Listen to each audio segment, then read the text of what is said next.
네, 저는 주님이 저에게 주신 목적이 있어요. 근데 제가 주님의 목소리를 직접 들은 건 아니기 때문에 저만의 착각일 수도 있습니다. 그러나 저는 저만의 착각이든 아니면 주님이 저를 보내신 목적이든 저는 제가 받은 바 그 사명을 충실히 수행하고자 합니다. 저는 기본적으로 주님이 주신 명령에 대해서는 성실하려고 하는 편입니다. 그리고 제가 정말 중요하게 생각하는 부분은 의리예요. 의리가 중요하죠. 저는 특히 저를 구해주신 주님에 대한 의리를 지키려고 합니다. 그래서 제가 어떤 목적으로 설교를 하고 또 어떤 목적으로 목회를 할 것인지는 여러분들이 금방 아시게 되실 것입니다. 자, 설교 시작하겠습니다. 이제 이번 주간이 바로 추석이죠. 그래서 한번 설교를 족보를 가지고 준비했습니다. 여러분들이 설날과 한가위 때 매번 하는 게 있습니다. 아마 특히나 나이가 젊은 사람들, 어린 사람들이라면은 제사를 할 거예요. 그럼 제사할 때 보면 앞에 뭐가 이렇게 딱 붙어 있잖아요. 부적같이 생긴 거요. 아마 이제 돌아가신 분의 조남인 것 같습니다. 이 대한민국은 참 족보를 중히 여기죠. 그래서 우리나라의 욕설 중에 이 근본도 없는 것이라고 얘기하면 굉장히 모욕적인 말로 이제 여겨집니다. 족보가 없는 사람은 뭐가 없는 사람이에요? 근본이 없는 사람. 근데 사실 근본이 없겠습니까? 다 하나님께로부터 나왔겠죠. 요즘에 이제 한국 기독교에 조금 침투한 것이 이 유신진화론이라고 하는 진화를 믿는 사람들이거든요. 진화를 믿는 크리스찬이라고 하는 사람들. 근데 진화론을 믿는다면은 족보 끝으로 올라가면 뭐가 나올까요? 자, 진화론을 믿는다. 그러면 족보를 계속 올라가면 뭐가 나올까요? 원숭이가 나오겠죠. 그래서 너는 무슨 족보냐? 그러면은 나는 웃기끼족이다.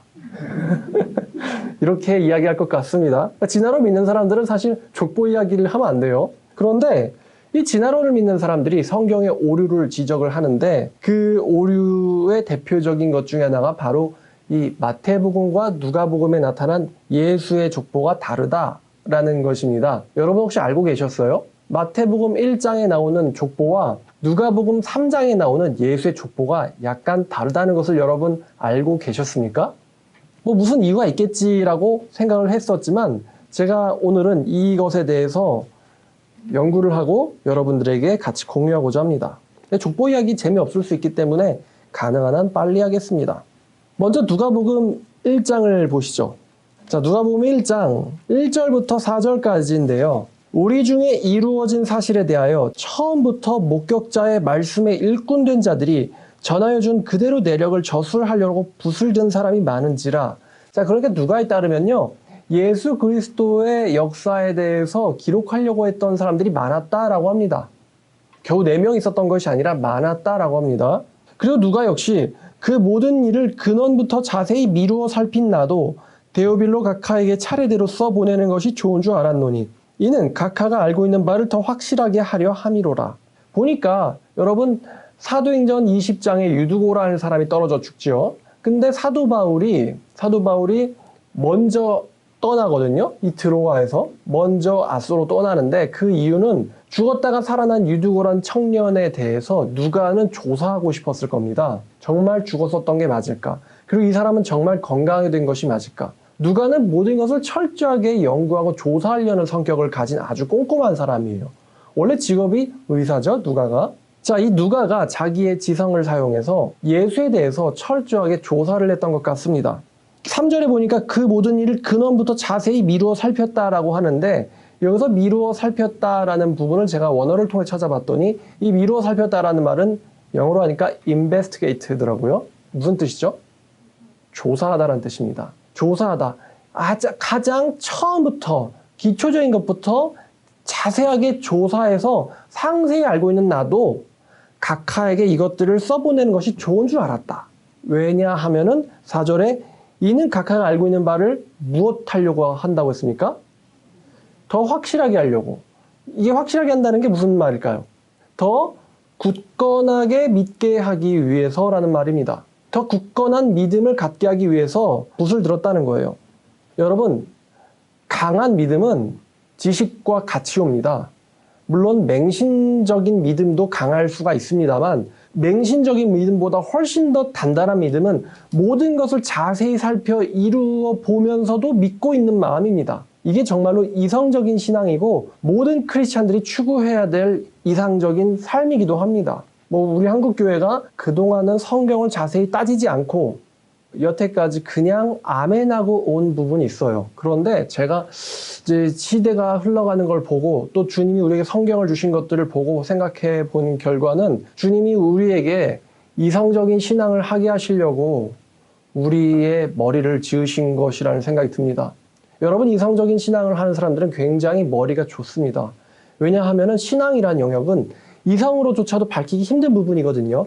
이 부분을 이성적으로까지도 이해할 수 있다는 것은 굉장히 머리가 좋다는 거예요. 그래서 대체로 머리가 좋고 뛰어난 사람들은 신을 믿는 사람들입니다. 여러분, 열심히 우리도 믿음을 확실하게 하기 위해서 자세히 미루어 살펴야겠죠. 또 누가도 이렇게 해주었으니까 우리도 공부를 해볼 필요가 있겠죠. 그러니까 이제 누가는요, 데오빌로의 믿음을 굳건히 하기 위해서 기록을 하였고, 다시 말하면 공부를 안 하면은 망한다는 것입니다. 여러분, 공부하셔야 돼요. 아무리 공부 내가 싫어한다, 체질이 안 맞는다 하더라도요, 공부를 하셔야지 강한 믿음이 생깁니다. 족보 얘기인데 저도 한번 제 족보를 가져와 봤어요. 어떤 이제 진화론 믿는, 솔직히 원숭이가 자기 조상이 있다 그러면 족보를 따지면 안 되잖아요. 근데 그 사람들이 족보에 오류가 있다고 얘기하니까 저도 한번 제 족보를 찾아봤는데 제가요, 경주 정씨입니다. 경주 정씨고 얼핏 친척들한테 들은 것은 양경공파라고 하더군요. 근데 이에 대해서 이제 조사를 해보니까 더 많은 걸 알게 됐는데, 시조 지베코 씨입니다. 시조가 지베코 씨인데, 지베코 씨의 제가 71대 손입니다. 근데 저희 그 할아버지가 강원도 원주에 사셨어요. 그럼 경주 정씨인데 왜 강원도에 살지? 물어봤더니 사촌들이 하는 말이 몇 대 전에요, 경주에서 이렇게 강원도로 오셨다는 거예요. 이주하신 건지 은거하신 건지 모르겠어요. 근데 그분이 촌 사람이나 그런 건 아니고 알고 봤더니 개국공신이더라고요. 그러니까 자기가 있는 사람이었어요. 그 신라의 그리고 조선의 개국공신이 이 경주정씨입니다. 지베코 씨에 대해서 알아봤더니요, 취산 진지촌의 촌장이에요. 저도 참 진지하게 살아야 되겠죠? 진지촌의 촌장이시고요. 이 진지촌의 촌장 지베코 씨가 어디 전승에 따르면 이제 강림을 했대요. 진지촌에 강림을 하셔가지고, 사실 여기서부터 진지한 이야기 같진 않거든요.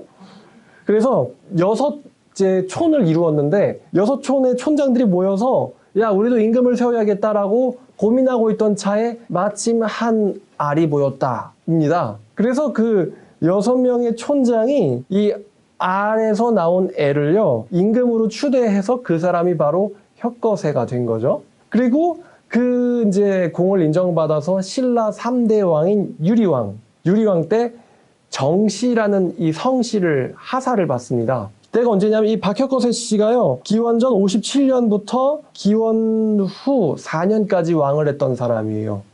아마 13살쯤에 왕이 됐던 것 같아요. 난생아라고 하더라고요. 아래서 나온 사람. 어때요, 여러분? 좀 신빙성 있습니까?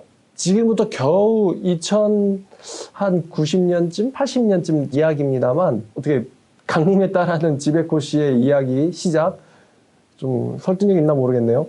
그 다음에 박혁거세에 대해서 좀 더 이야기해봤더니요, 부족 국가이던 서로의 6골 중 자산 진지촌을 다스렸으며, 그 뒤 서기전 69년 3월 초하루 다른 5촌장과 함께 자제들을 거느리고 알천 언덕 위에 모여 임금을 세울 것을 논의하다가, 이때 나정 곁에서 난생아인 혁거세를 얻어 거스란으로 추대하고 서기 전 57년 그를 왕으로 삼았다. 삼국사기. 근데 한편 이 혁거세는요, 사망 이후에 이 시체가 승천을 하다가요, 시체가 5조각으로 나누어져서 떨어졌다고 합니다. 그래서 5조각으로 떨어져서 나누어진 그의 무덤을 오룡이라고 불러요. 여러분, 이게 겨우 2060년 전에 이 신라에서 일어났던 일이라고 합니다. 뭐 시체가 승천하다가 5조각으로 떨어졌고, 또 그 혁거세를 추대하는 지베코 씨는 하늘에서 강림하였고, 이렇게 이제 이야기하는데, 이게 삼국 사기에 써 있는 내용이에요.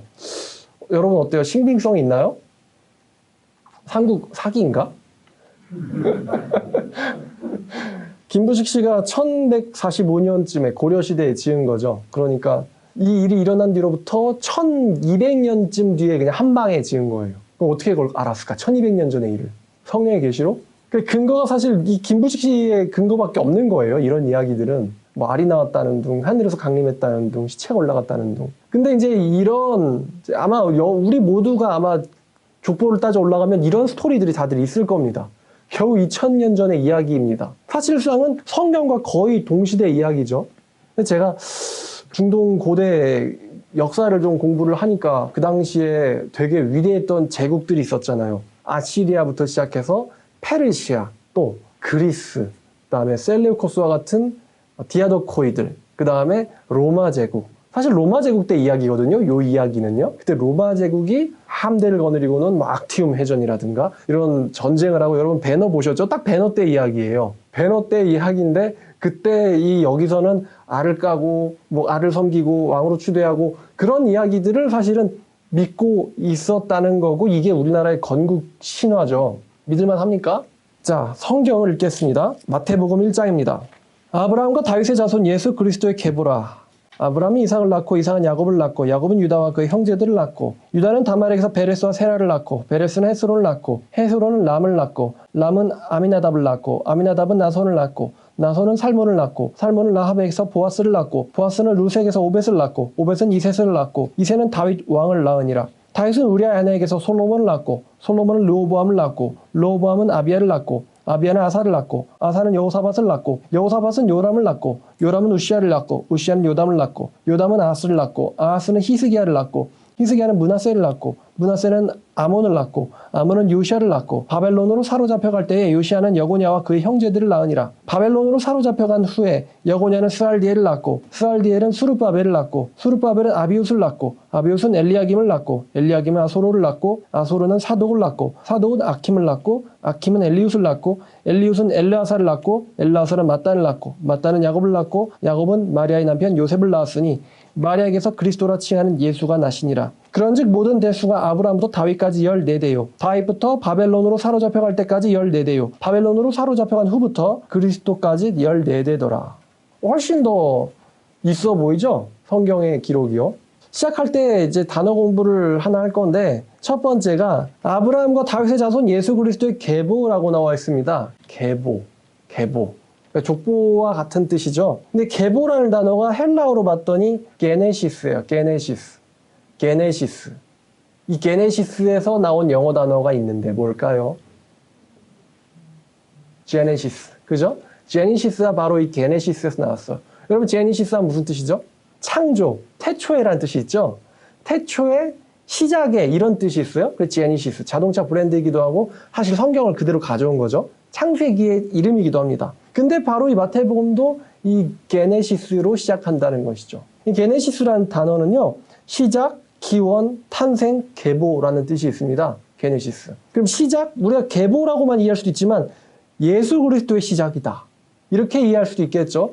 예수 그리스도의 시작이다. 아니면 예수 그리스도의 기원이다. 예수 그리스도의 탄생이다. 이렇게 이해할 수도 있겠죠. 사실 마태가 우리에게 주고 싶은 느낌은요, 이 신약 성경 마태복음 1장 1절이 새로운 창세기의 시작이다라는 느낌을 우리에게 주고 싶은 거예요. 그래서 이게 헬라어 성경에서는 창세기의 1장 1절의 이 게네시스가 마태복음 1장 1절의 게네시스랑 서로 매칭이 되면서 지금 마태복음 1장 1절은 새로운 시작이라는 것을 우리에게 얘기해주고 있어요. 새로운 무언가가 시작된다. 시작되었다. 자, 그리고 마가복음 1장 1절은요, 예수 그리스도의 시작이다라고 말하거든요. 거기서 시작은 아르케라는 단어를 쓰고 있습니다. 아르케. 여러분, 아르케 멋있는 말이죠. 무슨 뜻이에요? 최초에란 뜻이에요. 아르케가 최초에. 뭔가가 예수를 통해서 시작된다는 것을 우리에게 이야기해주고 있는 거예요. 사실은 누가도 마찬가지로 누가도 우리에게 무언가가 시작된다는 것을 이야기해주고 있습니다. 뭔가가 새로운 것이 시작된다. 예수 그리스도 때부터. 지금 우리는 뭔가가 새로운 것이 시작된 시대를 살고 있는 거예요. 이거를 알아야겠죠? 예수 그리스도가 뭔가 시작하셨는데, 예수 그리스도 때부터 뭔가 시작됐는데 무엇이 시작됐는지를 모르면 여러분들은 그 새로운 시작에 참여할 수 없는 것 아니겠습니까? 자, 그 다음에 또 하나 단어가 있는데, 이 낳고잖아요. 낳고가요. 이 낳고가 뭐냐면은 겟나오라는 단어입니다. 겟나오라는 단어가 이게 한번 저희가 공부한 적 있어요. 이게 뭐냐면은 독생하다라고 할 때 그 베게트라는 뜻이 있는 단어가 있잖아요. 그게 겟나오예요. 근데 겟나오가 우리가 좀 알아야 되는데, 이 겟나오라는 단어는요, 우리가 낳았다라고 했을 때 인식하는 것은 아빠가 아들을 낳았다. 이런 합법적인 부부의 정상적인 혼인 생활로 인해서 그 아내로부터 직접 출생한 것이 이제 그 남자가 이 아이를 낳았다라고 이해를 하잖아요. 동양 문화권에서는요. 근데 이 동양의 문화권만 가지고선 이 겟나오를 이해하면 안 돼요. 이 겟나오란 단어는 여러분 잠깐만요. 그 구약이나 유대인들의 문화권에서 직접 출생된 아들이 아닌데도 마치 그 족보처럼 편입되는 일이 종종 있었어요. 족보의 대를 끊기지 않게 하려고. 여러분 아시죠? 그 무슨 제도라 그러죠? 계대결혼이라고 하죠. 또 룻기에서는 기업무르다라는 표현으로도 나오고 있죠. 또 여기도 이것도 겟나오로 연결돼요. 그러니까 직접적인 아들이 아니지만 결국 아버지나 할아버지와 같은 혈통이면요. 근친 안에서 혈족을 이어가는 거거든요. 이것도 겟나오라고 불려요. 그리고 또 겟나오라는 단어가 그러니까 출산하다라는 뜻도 있지만 아버지가 되다라는 뜻도 있고요. 모모에서 나오다라는 의미도 있습니다. 모모에서부터 나오다. 그쪽 혈통으로부터 나왔다 그러면은 이것을 겟나오라고 할 수 있는 거예요. 겟나오. 우리 유대인들이 아니 우리 한국인들이 생각하는 것처럼 직접 그 사람이 출산한 거냐라고만 이해하면은 이 마태의 낫고를 완전히 이해를 못하는 겁니다. 누구로부터 나왔다라는 뜻이에요. 겟나오라는 단어가. 자, 만약에 생물학적으로 낫다라고만 이해하면은 하나님의 아들 예수를 어떻게 이해하겠습니까? 하나님도 생물학적인 아내가 있나요? 그래서 거기서 이미 우리가 하나님의 아들이라는 단어를 할 때 이 겟나오라는 단어가 이렇게도 쓰이겠구나. 예수님이 하나님께로부터 나오셨다라는 거를 얘기할 때도 겟나오라고 하는 거지 하나님이 정말 예수를 출산하셨다. 이렇게 이해하는 기독교는 분명 없을 겁니다. 자, 그래서 모모에서 나왔다라는 의미에는 누구의 혈통에서 나왔다라는 의미도 있음을 우리가 이해를 해야 돼요. 유대인들의 결혼 문화에 그런 것이 있기 때문에. 우리나라에서는 이제 굉장히 고통스러운 저주 중에 하나가 대가 끊긴다라는 말이 있는데요. 유대인들에게는 수혼제도, 기업무름, 계대결혼이죠. 아니면은 형제들이 피가 끊기는 일이 없게 하려고 하는 제도들이 있기 때문에 대를 끊기지 않게 하려고 하나님께서 이 계대결혼도 주셨고요. 아니면은 양자 삼는다라는 표현도 있죠. 우리나라에는 양자 삼는다라는 표현은 별로 없는 것 같아요. 양자 삼는다 그러면 뭐 서자 뭐다 그러면은 결국에는 정통 상속자는 아니죠. 근데 서양이나 이 유대인의 문화권에서는 양자 삼다라는 것은 어찌됐든 정통 계승권을 갖고 있게 되는 게 이제 양자 삼는 거예요. 그러니까 하나님도 우리를 양자 삼았다라는 표현을 쓰죠. 자, 그러면 이제 도대체 마태복음과 누가복음의 족보상의 차이는 뭘까? 여러분 누가복음은 길기 때문에 읽지는 않겠습니다만 누가복음 3장을 같이 보시면서 제 설교를 따라오면 좋을 것 같습니다. 누가복음 3장 23절부터죠. 책갈피를 마태랑 누가에 하고 자 예수께서 23절 가르치심을 시작하실 때 30세쯤 되시니라 사람들이 아는 대로는 요셉의 아들이니 요셉이 있는 헬리오 이렇게 위는 이렇게 해서 거꾸로 족보가 나와 있거든요. 누가복음 3장에는 거꾸로 족보. 근데 잘 보면요. 예수로부터 시작하지만 그러니까 마태복음은 예수로 끝났죠. 마태는 아브라함과 다윗의 자손이라고 해서 아브라함부터 시작했어요. 그런데 이제 누가는 쭉 올라가면요. 34절에 아브라함이 있고 아브라함에 끝나지 않고 쭉쭉쭉 올라가서 38절에 아담과 하나님까지 갑니다. 이 누가복음의 족보의 특징이에요. 그리고 자세히 읽어보시면 여러분들이 마태와 누가에서는 약간 다르다는 걸 발견할 수가 있어요. 예를 들어서 자 마태는요. 다윗은 우리아의 아내에서부터 솔로몬을 낳고 7절에 솔로몬은 르호보암을 낳고 다윗의 혈통을 따라서 솔로몬을 따라갑니다. 예수의 족보가. 그런데 누가복음 같은 경우는요. 31절에 맨 마지막 줄이 그 위는 다윗이요라고 하잖아요. 그 위는 다윗이요. 다윗의 아들이 누구냐면은 아래 보니까 나단이고 그 나단의 아들은 누구냐면은 맏다다라는 사람이 있습니다. 지금 이것도 좀 다르죠? 마태에서는 솔로몬의 혈통을 따라가는데 누가에서는 나단이라고 하는 사람의 혈통을 따라갑니다. 여러분이 나단을 혹시 나단 선지자인가? 다윗에게 그 경고했던 선지자 있잖아요. 야, 네가 양 많으면서도 남의 양 잡아먹냐? 얘기했던 나단 선지자 알죠? 그 나단 선지자인 줄 아시겠지만 나단은 다윗의 셋째 아들입니다. 그 선지자가 아니에요. 동명이인입니다. 나단이라고 하는 아들을 통해서 혈통이 내려갑니다. 또 여기 보면은 마태 15절에서는 맏다는 야곱을 낳고 야곱은 요셉을 낳았다라고 이야기하는데 근데 23절을 보니까 요셉의 아들이니 요셉의 위는 헬리라고 나옵니다. 여기서도 조금 달라요. 또 하나가 마태 12절에서는 바벨론으로 사로잡혀간 후에 여고냐가 스알디엘을 낳았다라고 나오거든요. 여고냐가 스알디엘을 낳았다. 근데 27절을 보니까요. 누가 3장 27절은 그 위는 스알디엘이요 스알디엘의 위는 네리요. 또 약간 다릅니다. 분명히 마태에선 스알디엘의 아버지가 여고냐라고 나와 있고 누가에서는 스알디엘의 아버지가 네리라고 나와 있습니다. 또 마태에서는 예수가 솔로몬을 통해서 나왔다고 나와 있지만 누가에서는 예수가 나단을 통해서 나왔다라고 나와 있어요. 그러니까 족보상 분명히 차이가 있는 거예요. 여기서 뭔가 이상한데? 라는 이제 생각을 하게 되는 것이죠. 만약에 여러분 족보가 엉터리라면 뭐가 없는 거예요? 근본이 없는 거죠. 근본. 근데 우리 사랑하는 의사 누가는 모든 일을 자세히 살폈다고 합니다. 아마도 예수의 형제들과 예수의 부모를 만나서 예수의 혈통까지를 자세하게 알아봤었을 거예요. 우리나라와 마찬가지로 유대인들은 매우 족보를 소중하게 여깁니다. 71대 손 정택주의 시조 지베코가 하늘에서 강림하고 이런 수준의 이야기가 아니라 이 사람들 역대상 같은 거 보면은 족보에 굉장히 분명해요. 누가 12지파에 속해 있느냐 안 속해 있느냐를 따지려고 굉장히 족보에 대해서 민감한 사람들이 유대인들입니다. 자, 그럼 도대체 족보상의 차이는 뭘까? 먼저 결론을 내려놓고 결론적으로 말씀드린 다음에 설교를 진행하면 마태복음은 예수님의 왕적인 왕으로서의 정통성을 이야기하고 싶어 합니다. 왕족으로서의 정통성. 예수가 지금 뭘로 소개돼요? 마태에서는 왕으로 소개되고 있어요. 그래서 아브라함과 다윗의 아들이라고 얘기했던 거예요. 그러면 여러분이 두 명의 인물을 더 기억해야 돼요. 누구와 누구? 아브라함과 다윗입니다. 하나님이 다윗에게 무엇을 약속했죠? 왕좌를 약속했어요. 그 왕좌. 근데 잠깐만요. 다윗의 왕좌는 어떤 왕좌냐면은 잠깐의 왕이 아니고 신라 유리왕처럼 하나님이 약속하신 다윗의 왕은 영원한 왕좌예요. 그럼 그 영원한 왕좌에 오를 수 있는 분이 누구냐? 이 예수다를 이야기하고 싶어요. 마태는요. 자, 그런데 누가는 직업이 의사입니다. 누가는요, 생물학적인 혹은 법적인 아버지를 찾으려고 합니다. 누가는요, 예수의 법적인 혹은 생물학적인 아버지를 따라가요. 그게 누가복음의 족보예요. 근데 어떻게 약간씩 다를까? 제가 그것을 오늘 설명드리려고 합니다. 마태복음의 저자는요, 14대요, 14대요, 14대라 라는 말을 반복을 합니다.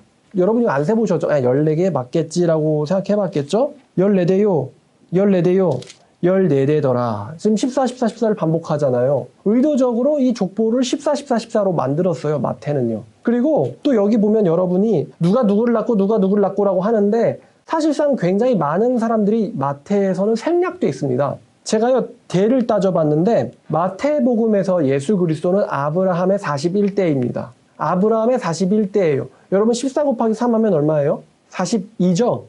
근데 예수는 아브라함의 41대 손으로 나옵니다. 근데 왜 42로 표기됐을까? 여기 보니까 아브라함부터 다윗까지 14대라고 했고 다윗부터 바벨론으로 사로잡혀 갈 때까지 14대라고 했거든요. 그럼 누가 중복되냐면은 1부터 14가 다윗이에요. 그리고 14인 다윗부터 다시 중복돼서 계산된 거예요. 그래서 41대인데도 14, 14, 14가 나온 거예요. 그래서 마태는 의도적으로 예수 그리스도가 아브라함의 14, 14, 14대 손이라는 것을 강조하고 있어요.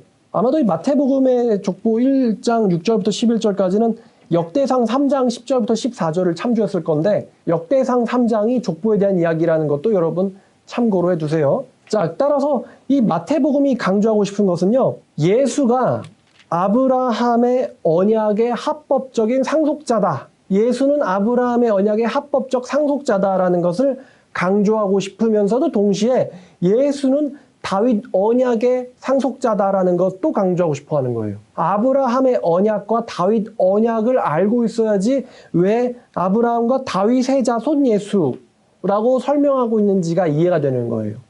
14로 자른 이유는요. 여기에 대해서 아직 하나로 단일된 의견이 학자들 사이에서 나와 있진 않습니다만 대체적으로 알려져 있는 것이 다윗이라는 이름을 게마트리아로 표현을 했더니 게마트리아는요. 기억은 1, 니은은 2, 디귿은 3 이런 식으로 히브리어 알파벳의 숫자 값을 매겨서 예를 들어 다윗 하면은 다비드거든요. 그럼 다비드는 네 번째, 여섯 번째, 네 번째라서 4, 6, 4가 돼서 14가 됩니다. 다비드의. 다윗의 게마트리아 값은 14예요. 다윗의 게마트리아.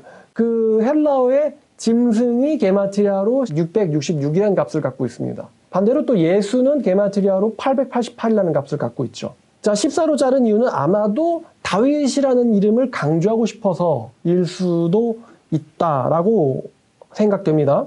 자, 그 다음에 또 하나, 여러분이 열왕기 상하를 자세히 보면요, 이 마태 족보에서 꽤 여러 명이 빠지는데, 자, 여기 보니까 요람은 우시아를 낳고라고 하잖아요. 8절에 아사는 여호사밧, 여호사밧은 요람을, 요람은 우시아를 낳고라고 하잖아요. 근데 지금 여기서 3대가 없어요.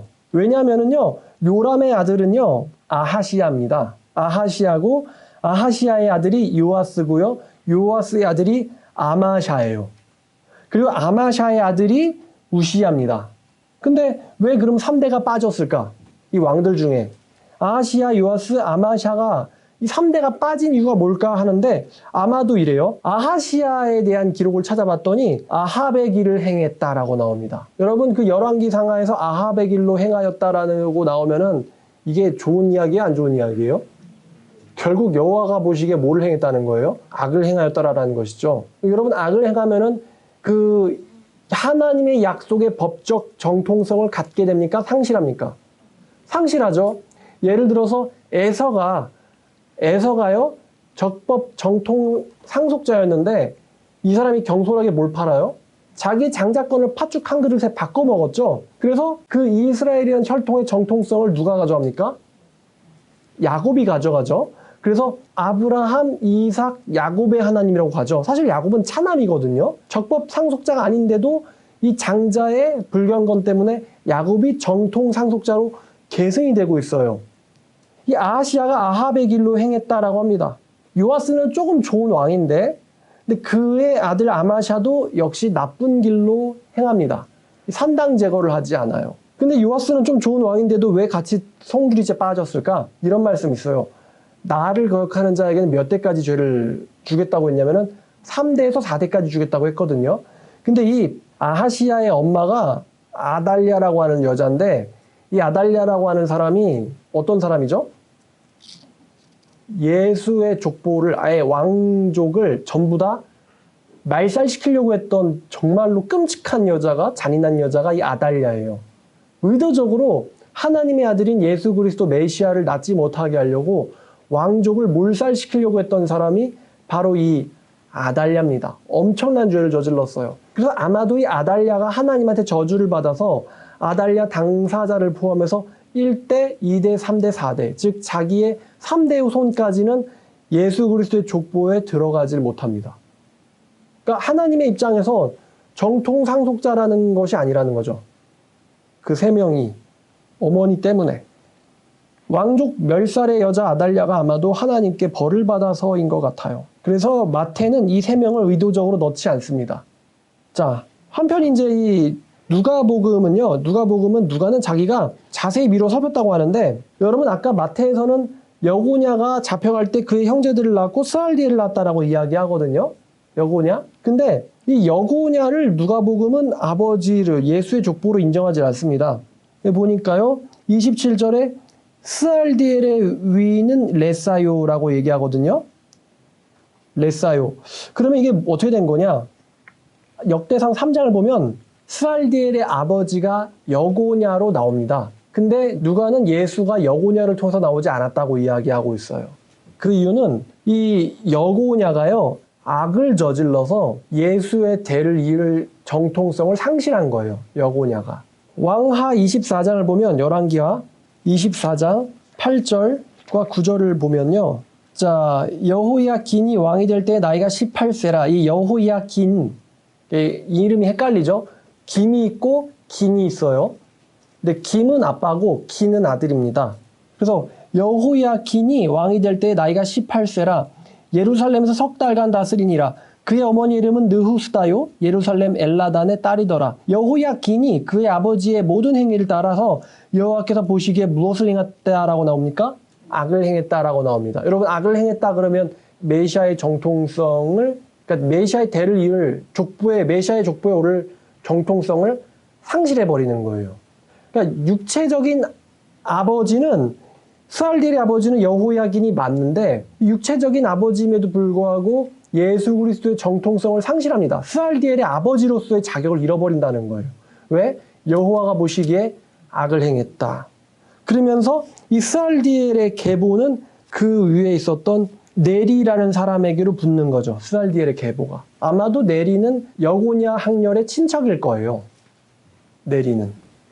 자, 그 스알디엘의 아버지가 실제 아버지는 여고냐, 여호야긴, 고니야임에도 불구하고 네리로 언급된 것은 이 사람이 여호와가 보시기에 악을 행해서 예레미야 22장 28절을 보면 하나님이 이렇게 말씀하세요. 22장 28절에 이 사람 고니야는 천하고 깨진 그릇이냐 좋아하지 아니하는 그릇이냐 어찌하여 그와 그의 자손이 쫓겨나서 알지 못하는 땅에 들어갔는고 땅이여 땅이여 땅이여 여호와의 말을 들을지니라 여호와께서 이와 같이 말씀하시니라 너희는 이 사람이 자식이 없겠고 그의 평생 동안 형통하지 못할지라 기록하라 이는 그의 자손 중 형통하여 다윗의 왕위에 앉아 유다를 다스릴 사람이 다시는 없을 것임이라. 여호야긴이 여호와가 보시기에 악을 행해서 여호와께서 이와 같이 말씀하시는데 기록해라. 이 사람의 자손 중에선 다윗의 왕위에 앉을 자가 없을 것이다. 라고 왕족의 족보에서 고니야가 축출을 당합니다. 왕의 계보에 적합하지 않은 사람인 것 같아서 빠져나간 거예요. 그런데 이제 역대상을 보면요. 역대상 3장 16절부터 보니까 여호야김의 아들이 그의 아들 여고냐 그리고 여고냐의 아들은 그의 아들 스알디엘 그죠? 여기서 역대상에서는 여고냐의 아들이 스알디엘이라고 나와 있어요. 스알디엘. 그 다음에 스알디엘의 아들은 없어요. 여고냐의 그 다음 아들이 누구냐면 브다야가 18절에 나오죠. 브다야의 아들이 누구냐면은 19절에 스룹바벨이 나오죠. 그러니까 지금 이 스알디엘과 브다야는 서로 이제 형제의 관계고 이 브다야의 아들이 스룹바벨이거든요. 잠깐만요. 이거 기억 중이신가요? 그러니까 여고냐가 스알디엘과 브다야를 낳는데 이 스알디엘은 아들이 안 나와요. 근데 브다야의 아들이 스룹바벨입니다. 근데 우리가 예수의 족보를 보면 마태, 누가 둘 다요. 이 스룹바벨을 누구의 아들로 연결시키냐면은 스알디엘의 아들로 연결시켜요. 이게 이해되시죠? 여기서 아마도 계대 결혼이 일어난 것 같아요. 왜? 형에게 뭐가 없어요? 자식이 없으니까 이 둘째의 혹은 셋째의 아들의 첫 번째 아들인 스룹바벨이 스알디엘의 후손으로 붙어 있는 거죠. 그럼 우리가 여기서 이 스룹바벨은 여고냐로 올라가면 이거 이스라엘의 왕의 혈통이잖아요. 그러면 스룹바벨은 왕족이 아니다라고 말할 수 있을까요? 아니죠. 사실은 다 이 다윗의 후손들로 붙어 있는 거예요, 사실은. 그런데 이제 누가복음에선 또 누가 빠져나갔냐면은 매우 중요한 인물인데 솔로몬이 빠져나갔어요. 다윗의 아들이 나단이다라고 나와 있지 솔로몬을 통해서라고 나와 있지 않습니다. 솔로몬은 왜 빠져나갔을까? 누가의 족보에서. 그러니까 하나님이 법적인 정통성으로서의 솔로몬을 인정하지 않은 거예요. 왜 그럴까? 여러분도 아실걸요? 솔로몬이 뭘 못했어요? 하나님한테? 솔로몬 노년기 때 결국엔 솔로몬이 뭘 합니까? 하나님이 2번이나 솔로몬한테 그러지 말라고 강력하게 경고했는데 솔로몬이 안 듣죠? 그래서 솔로몬이 뭐를 저지르냐면은 영적인 음행을 저질러요. 이방 여자들을 따라서 우상을 숭배하기 시작했던 거죠. 그래서 하나님이 내가 너를 끊어내겠다. 하지만 네 대가 아니라 너의 아버지를 보아서 내가 네 자식 대에서 그 일을 행하리라 라고 결심하셨고 약속대로 르호보암 때에 나라 찢어지죠. 느헤미야 13장 26절을 보면 자 느헤미야가 이릅니다. 이르기를 또 옛적에 이스라엘의 왕 솔로몬이 이 일로 범죄하지 아니하였느냐. 그는 많은 나라 중에서 비길 왕이 없어 하나님의 사랑을 입은 자라. 하나님이 그를 왕으로 삼아 온 이스라엘을 다스리게 하셨으나 이방 여인이 그를 범죄하게 하였나니 라고 솔로몬의 행적을 여호와 앞에서 범죄라고 이스라엘 사람들은 기억하고 있다는 것이죠. 그래서 아마 이 마찬가지로 마태복음에서 나와 있는 솔로몬이 누가에서 빠져 있는 것도 우상 숭배의 죄악 때문으로 보여요. 그래서 우리가 지금 혈통이 마태복음은 아브라함부터 시작하고 누가복음은 하나님부터 시작하거든요. 근데 이 하나님부터 시작하다가 쭉쭉쭉쭉 오다가 이거는 여러분이 창세기 11장을 보면은 창세기 11장이나 역대상을 보면 있는 이름들이에요. 쭉쭉쭉쭉 오다가 아브라함부터는 같이 시작돼요. 그래서 아브라함도 같이 쭉쭉쭉쭉 시작되다가 어디서 헤어지냐면은 솔로몬에서 헤어지는 거예요. 그럼 왜 헤어졌을까? 마태는요, 예수가 왕이라는 것을 알려주고 싶어 해요. 유명한 왕들의 이름을 거론합니다. 그러나 누가는요, 예수 그리스도의 법적인 혈통성을 이야기하고 있어요. 그래서 법적인 혈통은 하나님의 아들, 하나님의 메시아의 후손으로서는, 메시아의 혈통으로서는 솔로몬은 그 자격을 상실했다라고 보는 거예요. 그래서 다윗의 셋째 아들인 나단을 통해서 예수 그리스도의 혈통이 내려갑니다. 이렇게 찢어져요, 이렇게. 그러다가 또 어디서 붙냐면은 스알디엘에서 다시 붙습니다. 스알디엘. 스알디엘과 수룹바벨은요, 둘 다 유명한 사람인데, 스알디엘이 누구냐면은 바벨론에서 멸망됐다가 다시 돌아왔을 때, 이 총독이 수룹바벨이고 그의 아버지가 스알디엘이었어요. 그래서 다시 말하면 이스라엘을 재건했던 이스라엘 사람들한테는 매우 유명한 사람이죠. 스알디엘과 그의 법적인 아들 수룹바벨. 이게 아주 유명한 이름이기 때문에 그 이름에서 다시 붙습니다. 자, 이제 족보를 제가 참 이게 좀 힘든 작업이었어요. 마테오와 누가를 쭉 나열했거든요. 그래서 이제 표를 만들어 봤는데, 그래서 뭘 알아냈냐면은 아브라함의 41대 손이 예수라는 것을 알아냈고, 그리고 누가 족보는 1대가 누구냐면 하나님이거든요. 모든 인간은 누구로부터 나왔다? 하나님께로부터 나왔다. 그 의는 하나님이시니라. 하나님이 처음으로 지은 사람이 아담이죠. 하나님의 77대의 손이 예수예요. 누가복음 혈통을 따르면요. 7 곱하기 11의 구조인데 하나님의 77대 손이 예수 그리스도입니다. 재밌죠? 아브라함의 42대 손으로 마태에는 나와 있고 누가에는 하나님의 77대 손으로 나와 있어요. 와우. 저도 나는 지베코의 71대 손인데? 그러면 지베코 씨는 거의 태초쯤? 선조들은 좀 오래 살았죠. 예수의 혈통의 선조도 오래 살았죠. 거의 1000년씩. 그러니까 77대 손 하니까 거의 4000년을 쭉 온 거예요. 자, 근데 이 족보를 또 분해해 보니까 특징이 있는데, 여러분, 마태가 14, 14, 14라 그랬잖아요. 근데 잠깐만. 14는 또 뭘로 나눌 수 있죠? 더 나누면은? 좋아요. 7로 나눌 수 있어요. 그러면 14, 14, 14인데 7이 몇 번 들어간다는 거예요, 중간에? 14가 7이 두 개로 되니까 77, 77, 77이죠? 마태 누가 할 것 없이 족보의 특징은 7명씩 묶인다는 거예요. 7명씩 짝이 있어요. 자, 누가는 제가 예수가 하나님의 77대 손이라고 그랬어요. 그럼 77대 손이라면 중간에 7씩 묶으면은 몇 개가 나올까요? 묶음이. 11개가 나오겠죠? 11개. 11 곱하기 7이 77이니까요. 그리고 여기서는 예수를 14대, 14대, 14대, 42대로 표현하고 있는데 42는 7 곱하기 6이죠. 둘 다 7씩 묶인다는 거예요. 신기하게도.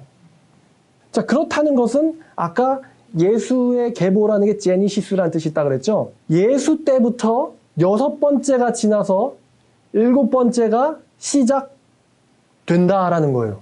이게 족보에 감추어진 비밀이에요. 여러분, 성경에서 6은 불완전한 숫자고 7은 완전한 수입니다. 마찬가지로 성경에서 12는 영원히 완전한 수입니다. 근데 예수 때부터 뭐가 시작되냐? 6은 지났고 이제 7번째가 시작된다라는 걸 족보에서 보여주고 싶어요. 이게 14 곱하기 3 속에 숨겨진 비밀이에요. 그리고 마찬가지로 누가도요, 이 77명의 사람들을 혹은 하나님이 묶입니다. 7덩어리로 묶여요. 7덩어리를 묶으면 예수 그리스도가 12번째 세대 혹은 12번째에 무엇을 시작한다라는 의미로 연결돼요. 누가복음에서도. 그리고 각 족보에 특징이 있는데 누가에서는 아담이 제시됐지만 마태에서는 아담이 빠졌어요. 왜냐하면 왕적인 정통성을 내세우는데 아담은 그렇게 기억할 만한 것이 없기 때문일 거예요. 근데 누가복음은요, 예수 그리스도의 생물학적인 아버지나 법적인 아버지를 찾아갑니다. 그래서 아담을 이야기해요. 아담을 기록한 이유는 예수 그리스도는 인류의 대표다라는 것을 또 이야기하고 싶어 해요. 예수 그리스도는 인류의 대표이자 하나님의 아들이다를 누가복음은 이야기하고 싶어 합니다. 인류의 대표로서의 구속자, 그리고 하나님의 아들로서의 구속자임을 나타내고 싶어 하는 게 누가복음이에요. 마태복음은 예수가 다윗에게 주신 그 왕의 혈통이시다라는 것을 나타내고 싶어 해요. 그러나 이 왕들이 죄를 저지르면은 하나님께서는 그 혈통을 통해서 잊지 않고 다른 왕의 형제들의 혈통을 통해서 이어간다는 것입니다. 그런데 이 여고냐와 솔로몬이 마태에 기록된 이유는 솔로몬과 여고냐가 유명한 사람이기 때문이에요. 유대인들에게 있어서 매우 잘 알려져 있는 사람이기 때문에 히스기야라든지 아주 유명한 왕들의 족보를 마태복음은 취했던 것입니다. 자, 제가 이제 이 족보를 쭉 봤는데 누가족보에서 하나님을 제외하면은 아담을 1이라고 했을 때 7번째 사람이 에녹이에요. 그리고 7번째 사람은 살라라고 하는 사람인데 창세기에는 이 이름이 좀 다르게 기록되어 있어요. 그 다음에 세 번째 7인 21번째 사람이 아브라함입니다. 그리고 7번째가 람이라는 사람이고 그 다음에 7번째 사람이 다윗입니다. 그러니까 아브라함이 7번째고 람, 그 다음이 다윗이에요. 근데 이게 이제 마태에서는 1과 14로 연결되죠. 아브라함과 다윗이. 그리고 다윗 그 다음에 7번째 사람은 요셉이라고 하는 사람이에요. 근데 예수의 아버지 요셉이 아니고 다른 선조 요셉입니다. 그리고 요셉의 또 7번째 사람은 예수라는 사람입니다. 메시아 예수가 아니라 예수라는 이름을 가진 사람이에요. 아마 누가복음 중간에서 여러분들이 찾으실 수 있을 거예요. 29절이죠. 29절에 예수가 나오죠. 예수님 말고. 그 다음에 예수로부터 또 7을 내려가면 거기에 있는 사람이 스알디엘이에요. 스알디엘은 유명하죠. 그 다음 스알디엘로부터 또 7번을 내려가면은 마따다야라는 사람이 나옵니다. 근데 재밌게도 마따다야에서 또 7번을 내려가면은 누가 나오냐면 또 마따디아가 나와요. 그러니까 마따다야에서 또 7번 내려가면 마따디아가 나왔고 이 마따디아 바로 그 다음 사람이 요셉이고요. 요셉에서 또 7번을 내려가면은 예수의 아버지 요셉이 나옵니다. 누가복음이 7씩 좀 특이한 인물들이 연결돼 있어요. 7번째씩. 그리고 아까 아브라함이랑 그다음에 마리아에게서 나온 메시아 예수님이랑 이 아브라함이랑 예수님을 딱 접어서 중간에 있는 사람이 누군지 아세요? 재밌는데 아브라함이랑 예수님을 끝으로 놓고는 접어서 중간에 있는 사람이 누구냐면은 예수라고 하는 사람이에요. 그 선조 중에 한 명인 예수라는 사람이에요. 누가의 족보에도 어떤 힌트가 들어있다는 것이죠. 근데 이거는 뭐 아마 설교 지나면 여러분들이 잊어먹을 것 같으니까 그냥 표를 올리든가 이거 사실 중요한 내용은 아닌 것 같아요. 네, 올려드릴게요. 자, 그런데 이제 마태복음은 좀 기억해둬야겠죠? 마태복음의 1이 누굴까요? 누구의 자손?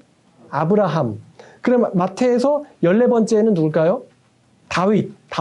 근데 이 다윗이 그러면 아브라함부터 다윗까지가 1번 혈통, 그러니까 첫 번째 차례. 그 다음에 두 번째 차례는 누구부터 시작하냐면 솔로몬부터가 아니라 다윗부터 다시 시작해요. 아브라함부터 다윗까지. 그 다음에 다윗부터 사로잡혀갈 때까지. 그리고 다윗을 1번으로 놨을 때 14번이 누굴까요? 다윗을 1번으로 놨을 때 14번이 누구냐면은 요시야예요.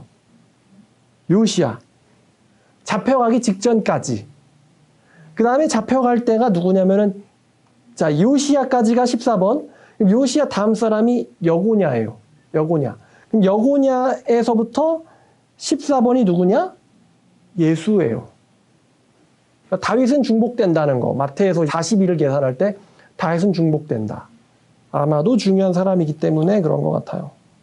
그러면 이제 우리가 마태가 이야기하고 싶은 것은 아브라함과 다윗의 자손 예수 그리스도라고 이야기하기에 이 아브라함의 언약과 다윗 언약을 여러분들이 아셔야 하는데 아브라함의 언약, 하나님께서 아브라함에게 여러 번 언약하시지만 가장 유명한 것이 로마서에서도 인용되고 있는 15장입니다. 15장에서 1절부터 7절까지 보면요. 이후에 여호와의 말씀이 아브라함에게 임하여 이르시되 아브라함아 두려워하지 말라. 나는 네 방패요 너의 지극히 큰 상급이니라. 아브라함이 이르되 주 여호와여 무엇을 내게 주시려 하나이까. 나는 자식이 없사오니 나의 상속자는 이 다메섹 사람 엘리에셀이니이다. 아브라함이 또 이르되 주께서 내게 씨를 주지 아니하셨으니 내 집에서 갈린 자가 내 상속자가 될 것이나이다. 여호와의 말씀이 그에게 임하여 이르시되 그 사람이 내 상속자가 아니라 네 몸에서 날 자가 네 상속자가 되리라.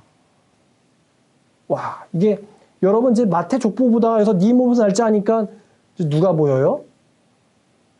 여기서 이삭이 보여도 정상이지만 예수도 보여야 돼요. 네 몸에서 날짜가 네 상속자가 되리라. 그를 이끌고 밖으로 나가 이르시되 하늘을 우러러 무뼈를 셀 수 있나 보라. 또 그에게 이르시되 네 자손이 이와 같으리라. 아브라함이 여호와를 믿으니 여호와께서 이를 그의 의로 여기시고 그에게 이르시되 나는 너에게 이 땅을 내게 주어 소유를 삼게 하려고 너를 갈대아인들의 땅 우르에서 이끌어낸 여호와라. 7절까지입니다. 하나님의 약속처럼 예수 그리스도의 자손들, 어찌 보면은 예수 그리스도를 주로 믿는 사람들은 다 예수의 백성이라고 할 수 있겠죠. 그리고 또 하나님이 아브라함에게 주신 약속이 이 땅을 너에게 주겠다라고 말씀하셨어요. 그런데 만약에 그 땅이 육신적인 땅이었다면은 다 같이 저 중동 가서 모여서 살아야겠지만 예수 그리스도를 땅의 주인, 다시 말하면은 만물의 지배자로 삼으시겠다라는 약속이 아브라함의 언약 안에 숨어 있었습니다. 놀랍죠? 후손에 대한 약속과 땅에 대한 약속이 사실은 예수에 의해서 완성이 됩니다. 그리고 또 하나 다윗 언약입니다. 다윗 언약은 사무엘하 7장을 가면 나옵니다.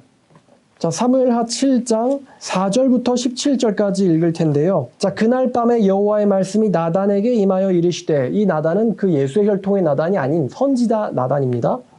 가서 내 종 다윗에게 말하기를 여호와께서 이와 같이 말씀하시되 네가 나를 위하여 내가 살 집을 건축하겠느냐? 내가 이스라엘 자손을 애굽에서 인도하여 내던 날부터 오늘까지 집에 살지 아니하고 장막과 성막 안에서 다녔나니 이스라엘 자손과 더불어 다니는 모든 곳에서 내가 내 백성 이스라엘을 먹이라고 명령한 이스라엘 어느 지파들 가운데 하나에서 내가 말하기를 너희가 어찌하여 나를 위하여 백향목으로 집을 건축하지 아니하였느냐라고 말하였느냐? 그러므로 이제 내 종 다윗에게 이와 같이 말하라. 만군의 여호와께서 이와 같이 말씀하시기를 내가 너를 목장 곧 양을 따르는 데서 데려다가 내 백성 이스라엘의 주권자로 삼고 네가 가는 모든 곳에서 내가 너와 함께 있어 내 모든 원수를 네 앞에서 멸하였은즉 땅에서 위대한 자들의 이름같이 네 이름이 위대하게 만들어 주리라. 성취됐죠? 다윗이란 이름은 굉장히 위대하게 됐으니까요. 내가 또 내 백성 이스라엘을 위하여 한 곳을 정하여 그를 심고 그를 거주하게 하고 다시 옮기지 못하게 하여 악한 종류로 전과 같이 그들을 회하지 못하게 하며 전에 내가 사사에게 명령하여 내 백성 이스라엘을 다스렸던 때와 같지 아니하고 너를 모든 원수에게서 벗어나 편히 쉬게 하리라. 여호와가 또 내게 이르노니 여호와가 너를 위하여 집을 짓고 네 수완이 차서 네 조상들과 함께 누울 때에 내가 네 몸에서 날 네 씨를 네 뒤에 세워서 그의 나라를 견고하게 하리라. 근데 사실 이게요, 이중으로 보여야 되는 거예요. 여러분이 여기서 네 씨라고 했을 때 그게 솔로몬으로 보여도 정상이지만요, 나단을 통한 계보인 예수 그리스도가 보여도 정상입니다. 솔로몬은요, 육신적인 이스라엘을 계승받았지만 나단은요, 영적인 이스라엘을 계승받습니다. 나단이라는 다윗의 셋째 아들은요. 그는 내 이름을 위하여 집을 건축할 것이요 나는 그의 나라 왕위를 영원히 견고하게 하리라. 나는 그에게 아버지가 되고 그는 내게 아들이 되리니 그가 만일 죄를 범하면 내가 사람의 매와 인생의 채찍으로 징계하려니와 내가 네 앞에서 물러나게 한 사울에게서 내 은총을 빼앗은 것처럼 그에게서 빼앗지는 아니하리라. 네 집과 네 나라가 내 앞에서 영원히 보존되고 네 왕위가 영원히 견고하리라 하셨다 하라. 하나님이 굉장히 멋있는 약속을 주시죠. 내가 언제 나에게 집 달라고 했었니? 오히려 내가 너에게 집을 지어줄 거야. 내가 너에게 집을 지어주리라. 이게 무슨 말이겠어요? 이미 살고 있는 이런 육신적인 집을 이야기하는 것은 아니겠죠? 그죠? 오히려 내가 너에게 집을 지어줄 거고 내가 너에게 너의 왕위를 영원히 굳건하게 할 것이다 라고 약속해 주십니다. 그러니까 하나님께서 다윗을 통해서 이 영원한 집과 왕위에 대한 약속을 하셨는데, 여러분 누가복음 1장 26절부터 33절까지 봐보시죠. 여섯째 달에 천사 가브리엘이 하나님이 보내심을 받아 갈릴리 나사렛이란 동네에 가서 다윗의 자손 요셉이라 하는 사람과 약혼한 처녀에게 이르니 그 처녀의 이름은 마리아라. 그에게 들어가 은혜를 받은 자여 평안할지어다 주께서 너와 함께 하시도다 하니 처녀가 그 말을 듣고 놀라 이런 인사가 어찌함인가 생각하매 천사가 이르되 마리아여 무서워하지 말라. 네가 하나님께 은혜를 입었느니라. 보라 네가 잉태하여 아들을 낳으리니 그 이름을 예수라 하라. 그가 큰 자가 되고 지극히 높으신 이의 아들이라 일컬어질 것이요 주 하나님께서 그 조상 다윗의 왕위를 그에게 주시리니 영원히 야곱의 집을 왕으로 다스리실 것이며 그 나라가 무궁하리라. 여기서 지금 천사 가브리엘을 통해서 집과 왕위에 대한 약속이 성취될 것이다라고 강조되고 있죠. 자, 그러면 이 아브라함의 자손과 다윗의 자손인 예수 그리스도, 아브라함에게서는 자손들과 땅을, 다윗을 통해서는 집과 영원한 왕위를 약속받은 자가 바로 예수님이십니다. 마태는 지금 그것을 우리에게 알려주고 있어요. 그 예언이 2000년이 지난 지금도 복음 전파를 통해서 실현되고 있습니다. 수많은 사람들이 예수 그리스도를 주로 고백하고 있죠. 이 다윗에게 주신 약속 때문입니다. 수많은 사람들이 예수 그리스도의 집으로 들어가기를 갈망을 합니다. 수많은 사람들이 예수 그리스도가 약속받았던 땅으로 들어가기를 갈망합니다. 수많은 사람들이 예수를 통해서 하나님의 자손이 되기를 갈망합니다. 이런 말씀 떠오르시지 않나요? 아브라함에서 몸에서 나왔다고 해서 네 씨가 아니오 이삭의 씨라야 네 씨라 부를 것임이라. 거기서 이삭이 누구를 상징하죠? 예수님을 상징합니다. 그리고 그 왕이 되신 그분이 다시 오실 것이다 라고 성경은 약속합니다. 제가 이걸 읽으면서요, 이 지베코 씨의 강림 이야기부터 박혁것의 시체 이야기, 난생자, 그런 이야기들과 비교를 해보니까 지금 다윗은 이 시조 지베코 씨보다 훨씬 더 1000년 전의 이야기를 사실 다루고 있거든요. 굉장히 자세하게 이 사람, 다윗이라는 사람의 고난과 역경과 승리와 성공을 다루고 있어요, 성경은요. 굉장히 자세하게요. 그리고 이 사람의 혈통도 자세하게 다루고 있습니다. 저는요, 지베코 씨 위가 누군지 몰라요. 왜냐하면 이 사람은 삼국 사기에 따르면 하늘에서 강림했다고 나오거든요. 그러니까 혈통이 있어요, 없어요? 없죠. 근데 아마도 추측하기를 중국에서 누가 넘어왔을 거다라고 추측을 하더라고요. 박혁거세 씨가 중국에서 넘어온 누구의 아들일 거라고 얘기하더라고요. 정말로 말이 알을 낳았겠어요? 천마가 알을 낳았겠어요? 그래서 천마는 날아가고 알을 까서 봤더니 그게 혁거세였고 신라의 시조였다. 그게 겨우 기원전 아까 56년이라고 했나요? 그때 이야기라는 게 여러분 믿어지십니까? 기원전 56년이면 벌써 수많은 나라들이 전쟁하고 멸망하고 전쟁하고 멸망하고 전쟁하고 멸망하고 해가지고 세계 패권을 누가 가질 것이냐. 이미 이때는 로마로 국권이 굳혀진 상태였거든요. 한대를 거느리고 지중해를 건너가지고 아니면 가가지고 전쟁하기도 하고요. 이집트까지 침공해가지고 기띠의 배들이라는 말도 있지만 지중해 건너가지고 침공하기도 하고 프톨레마이오스 제국을 이런 시대가 로마 시대인데 로마 시대 때 여기서는 알이 왔다라는 것을 이야기하고 있다고 하니 제가 사실은 이거를 공부하면서 꽤 자괴감이 느껴져요. 그러면 한국인들 중에 야 성경 족보 가짜다 라고 누가 말하겠어요? 이렇게까지 족보를 자세하게 알고 있고 알려진 예수 그리스도에 누가 있겠습니까? 저 솔직히 지베코 씨가 실존 인물인지도 의심이 가요. 그러면 예수 그리스도의 정통성을 따지고 싶어하는 성경의 무엇성에 대해서 태클을 걸고 싶어하는 사람들은 자기의 족보에는 이상이 없나? 족보에 이상이 있으면 자기는 근본도 없는 자잖아요. 사실상 진화론을 믿고 있다면 하나님 안 믿으면 다 진화로 믿는 거죠. 족보에 원숭이가 끼어 있는데 그게 무슨 소용입니까? 그렇죠? 원숭이들끼리 무슨 족보를 남깁니까? 족보가 뭐가 중요해요? 근본이 뭐가 중요해요? 어차피 근본은 원숭인데. 그런데 예수 그리스도는 근본이 하나님이시고 아담을 통해서 그리고 다윗과 수룹바벨, 스알디엘 수룹바벨을 통해서 그리고 요셉을 통해서 나신 하나님의 77대 손이라는 것을 누가의 족보를 우리에게 알려주고 있어요. 또한 그 분께서는 적법한 왕의 혈통자라는 것을 마태를 통해서도 우리에게 알려주고 계세요. 그럼 누가 우리에게 어떤 학자도 진지한 학자라면은 마태의 족보와 누가의 족보가 서로 다 사실이 아니다라고 이야기하지 않습니다. 우리가 어떻게 한 사람에게 어떻게 족보가 두 개야라고 이야기할 수 있죠. 이거는 유교적인 관점에서는 제기가 가능합니다. 그러나 생물학적인 아버지의 혈통이 있고 그 중에서 범죄를 저질러서 하나님이 보시기에 이 사람은 메시아의 나라를 상속받지 못한다 라고 하면 그 사람들은 빠져나가는 거예요. 그 생물학적인 아버지의 족보에서. 대신 그 빠져나간 사람들조차도 여러분 투표하면 맘대로 왕이 세워집니까? 아니죠. 마찬가지로 다윗은 위대하고 훌륭했지만 다윗의 자손들이 다 그랬나요? 시드기야에 이르기까지? 그렇지 않았습니다. 분명히 문제가 있는 왕들이 잔뜩 나옵니다. 열왕기 역사를 보면요. 문제가 있는 왕들은 육신적으로는 다윗의 후손이지만 하나님의 메시아의 나라를 이어받기에는 정통성이 떨어져요. 왜냐하면 죄를 짓기 때문이거든요. 그래서 하나님께서는 이 유명한 육신적인 왕들이 아닌 법적인 자손들을 통해서 예수 그리스도의 계보를 잇게 하신다는 것이죠.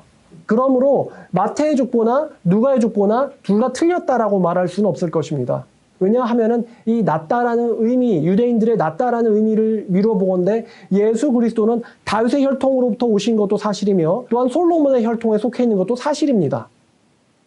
그래서 이 둘 다 틀렸다라고 말하는 학자는 진지하게 성경을 고민한 학자들 중에서는 없다는 것이죠.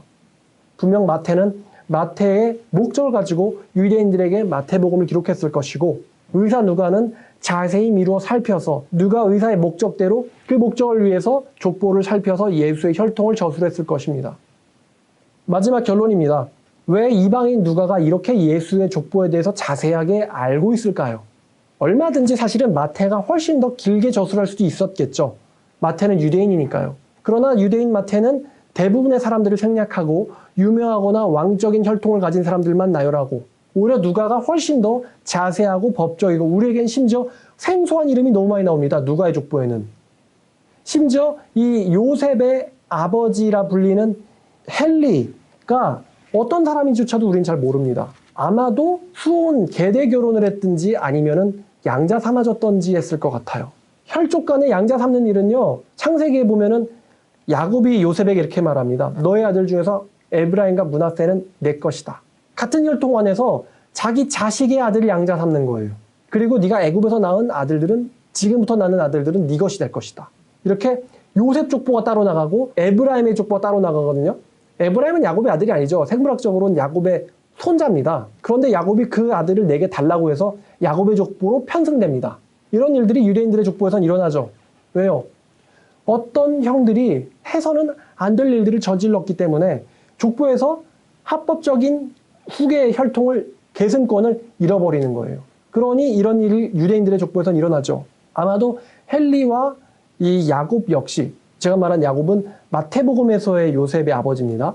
이런 것이 일어났지 않았을까? 양자 삼거나 계대 결혼이나. 우리에게 이렇게 생소한 이름들이 있는 누가복음이 이렇게 많은 자세하게 알고 있는 정보를 담고 있는 이유는 우리로 하여금 누가 기록의 목적인 것처럼 우리의 알고 있는 바를 확실히 하려고 하기 위한 것입니다. 그러므로 여러분도요, 누가처럼, 누가도 이방인이에요. 유대인이 아닙니다. 누가처럼 성경을 자세히 미루어 살펴야 합니다. 오늘 강의가 어려웠을 수는 있어도 여러분들의 중요한 강의입니다. 제가 이 언급한 내용은 나무 위키에서 나오는 성경의 오류 중에 하나예요. 나무 위키는요, 사실 전문적인 사이트는 아니죠. 꽤 이슈가 끌려있는 세계의 위키피디아를 제외하고는 꽤 이슈가 끌려있는 한국의 정보 사이트입니다. 그런데 거기에 버젓이 성경의 오류랍시고 올려져 있는 목록 중에 하나가 이 마태와 누가의 족보의 차이예요. 다시 말하면은 불신자들도, 다시 말하면 기독교의 반감을 가진 지능적인 사람들은 이 내용을 알고 있다는 것입니다. 그런데 만일 그들이 여러분에게 와서, 자, 스알디엘의 아버지가 여기는 여고냐고, 여기는 내리고, 요셉의 아버지가 여기는 야곱이고 여기는 헬리다. 성경은 오류가 있는데 너 오류가 있는 걸 믿을 거냐, 어떡할래? 라고 강하게 나왔을 때 여러분들이 제 설교를 못 들어봤으면 분명히 굉장히 당황했을 겁니다. 그러나 이 부분을 자세하게 살핀 사람들은 왜 마태가 실질적인 예수의 혈통이 아닌 솔로몬의 혈통을 따라갔는지, 왜 여고냐를 기록하고 있는지, 제 강의를 들어본 사람들은 여기에 대해서 대답할 수 있겠죠. 유대인들의 낫다, 겟나오의 의미의 세 가지 의미에 대해서 출생하다, 아버지가 되다, 몸으로부터 나오다, 이런 세 가지 의미 풍성하게 해석할 수 있다면 이걸 유교적인 관점에서만 해석해서는 안 된다라는 것을 여러분들이 알고 있겠죠. 그럼 그 사람들이 그렇게 두 가지 다른 족보를 이야기했을 때 예수의 법적인 족보와, 법적이라고 하면은 생물학적이면 누가 누구를 낳았다는 의미고요. 법적이라는 것은 누가 누구를 낳은 건 아니지만 같은 혈통 안에서 차남이나 아니면 차남의 아들이 장남의 누구를 잇고 있다는 거죠. 아들의 정통성을. 이런 법적인 혈통에 대해서의 누가복음의 족보, 그리고 유대인들에게 매우 잘 알려진 왕으로서의 정통성을 가진 왕족으로서의 족보, 이 두 가지 족보가 한 사람에게서 연결되는 것이 결코 모순이 아니라는 것을 여러분이 이야기할 수 있어야 됩니다. 어떻게 두 족보이면서도 충돌하지 않는가? 육신적인 왕의 혈통과 하나님 보시기에 영적인, 법적인 계승권을 갖고 있는 왕의 혈통이 다를 수 있다는 것입니다. 그러나 그 두 개는 서로 모순되지 않죠. 그렇다고 해서 예수가 다윗의 아들이 아니기 때문입니다. 중요한 사람들은 다 같이 지나가죠. 스알디엘과 수룹바벨, 그 다음에 아브라함, 그 다음에 아담. 중요한 사람들은 다 같이 거쳐갑니다. 여러분이 자세히 성경을 미뤄서 살피길 바라요. 그러니까 이번에 설 가시나 모르겠는데 심심하시면요, 물어보세요. 아빠 내가 무슨 박씨야? 아니면 내가 무슨 뭐 김씨야? 무슨 강씨야? 물어보셔가지고 자기 족보 조사 좀 해보세요. 시조가 누가 나오나? 혹시 시조가 시조새가 나오는 분은 없겠죠? 그렇듯 알수록 믿음이 강해집니다. 알고 믿어야 돼요. 자, 그래서 이제 여러분들이 하나님이 예수를 통해서 뭘 시작했어요? 자기의 두 번째 이야기를 시작했죠. 하나님이 여러분을 통해서 뭔가를 분명 시작할 겁니다. 성경을 자세하게 아는 사람은, 그죠? 자세하게 아는 사람은 시작할 겁니다. 그러니까 꼭 저와 같이 이성적이고 지성적인 신앙을 같이 하셨으면 좋겠습니다. 우리 모두 하나님의 족보를 가진 삶을 삽시다. 기도하겠습니다. 하나님 아버지, 오늘 예수 그리스도의 족보를 통해서 마태와 누가의 기술의 차이점과 또 어찌하여 하나님께서는 솔로몬이 아닌 나단을 통하여 영적인 왕위를 이어가셨는지를 알려주심에 주님 감사드립니다. 아버지, 이렇듯 족보 없는 사람은 없습니다. 우리가 분명 원숭이에서 나오지 않았고 하나님께로부터 나왔을 것인데 하나님께서 우리를 왜 만드셨으며 우리가 어떤 일을 위해서 살아야 하는지 우리에게 깨닫게 해주시기를 원합니다. 아버지, 말씀을 통하여 우리의 존재를 깨닫게 하시며 우리가 하나님께 어떻게 영광을 돌릴지에 대해서 분명한 깨달음과 확신 가진 인생을 살 수 있도록 도와주시옵소서. 감사드리며 이 모든 말씀 우리를 구원하사 또 우리의 조상이 되신 아버지 예수 그리스도의 이름으로 기도드렸습니다. 아멘.